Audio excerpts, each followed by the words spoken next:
L'automne 1944 vit l'arrivée de milliers d'hommes et de femmes américaines sur les plages de Normandie. Leur mission, libérer la France. En octobre 1944, les Alliés sont persuadés que l'Axe, et en particulier l'Allemagne, est sur le déclin. Ils ont pris le dessus dans cette guerre. Ils poussent les Allemands à se retirer en des points stratégiques de France, alors que l'Union soviétique les fait reculer à l'Est. L'Allemagne doit se battre simultanément sur deux fronts. C'est le général Patton, commandant de la 3e armée, immense force militaire mécanisée, qui mène l'avancée. Il débarque avec une arme phénoménale.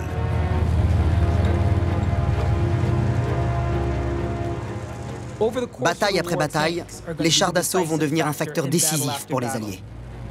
Ils leur permettront de faire tourner la guerre à leur avantage. Par rapport au modèle allemand, le M4 Sherman était plus versatile avec une bonne mobilité. Un bataillon de chars protège l'infanterie. C'est une machine de guerre efficace, dotée de canons principaux à grande vitesse capables de faucher l'ennemi. Plus de 40 unités de chars se rassemblent en Normandie.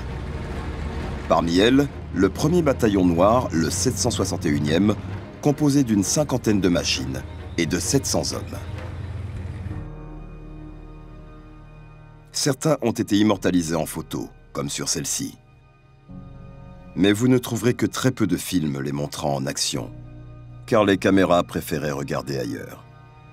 La véritable histoire de ce bataillon est restée méconnue pendant des décennies. Mais aujourd'hui, grâce à des journaux de guerre et à de rares interviews, nous pouvons retracer le parcours de 3 membres du 761e. Leur héroïsme joua un rôle essentiel dans la victoire des Alliés. Voici Johnny Stevens, sergent de section. Il vient de Géorgie, accro à l'adrénaline et au dépassement des règles. Un leader né, responsable de son char. Ici, c'est l'appelé Floyd Dade. Héros contraint, mais sérieux dans son devoir. Sa formation de chargeur le rend responsable du stock de munitions de son char. Et pour finir, le Benjamin du groupe, E.G. McConnell, un New-Yorkais de 16 ans. C'est un artilleur faisant partie de l'élite.